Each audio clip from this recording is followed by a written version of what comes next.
with another book review video for you. I've actually read another fiction book. Can you believe it? 2 in a row. Absolutely amazing. Well, this was another one that this one had a reserve on it. I think I mentioned that's why I read the other one quite quickly, although that one wasn't that big, and this one is actually pretty thick. This one was recommended by a friend that takes part in my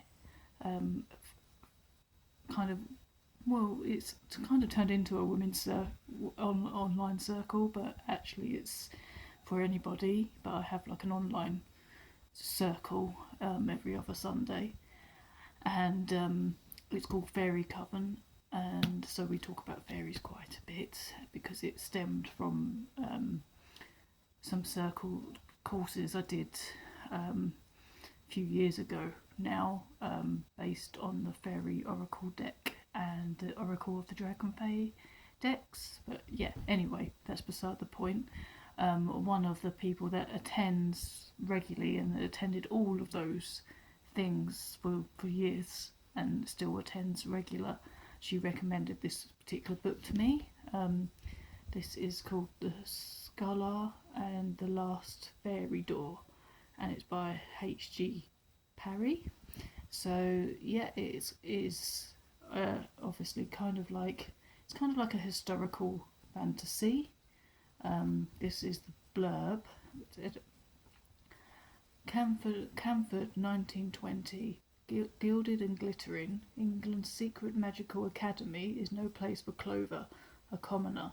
She's there only to find a cure for her brother Matthew, one of the few survivors of a deadly fairy attack on the battlefields of World War One. When Clover catches the eye of Golden Boy Alden Lennox Fontaine and his friends, doors that were previously closed to her are flung wide open.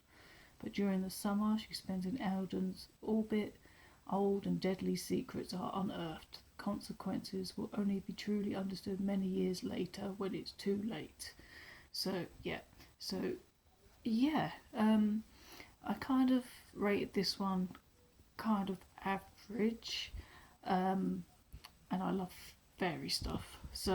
But I felt like it was quite a slow build up, and it got a lot better a lot later in the book. But by then the book was nearly finished. But yeah, basically, as it says, it's kind of set in like a magical school, and there's a girl that's gone there who, because she's not part of one of these fancy families or something, she technically shouldn't really be there, and I think they kind of don't like women being there either, because there's another girl that's there as well. But yeah, so she joins this magic school because basically her brother has been cursed by a fairy in the past, and she wants to try to break the curse. But she meets these people in the school that she makes friends with, and finds out that they are hoping to figure out how to summon a fairy, and they suggest it's because they want to show that as kind of something that they can teach at the school,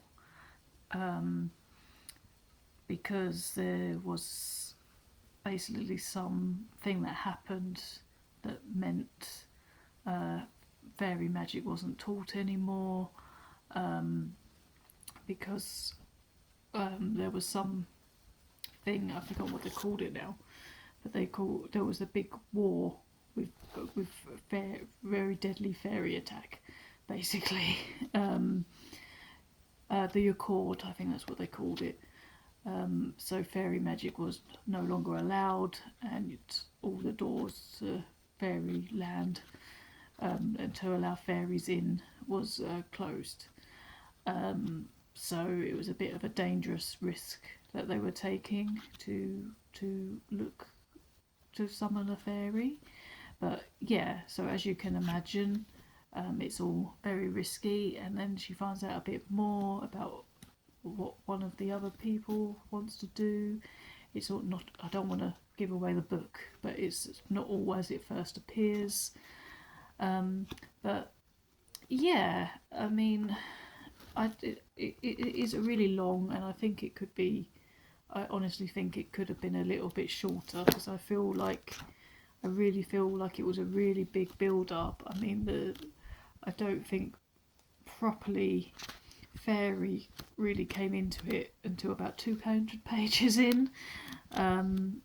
So it was, yeah, it was a little bit of a drag at times. I personally thought I would have liked it to have gone a bit quicker. But having said that, it did get a lot better later in the book, and then I quite enjoyed it. Although there was stuff towards the end, it kind of dragged on a little bit as well, I thought. And there was stuff in there that I didn't really quite understand how and when it happened. So, yeah, so an interesting kind of mixed read. So that is The Scholar and The Last Fairy Door. So thank you to Susie for recommending this one for me. And yeah, let me know in the comments if you read this book and what you thought of it, or what you're reading right now, and if you would recommend that for me to read at some point. And I will see you again very soon. Bye.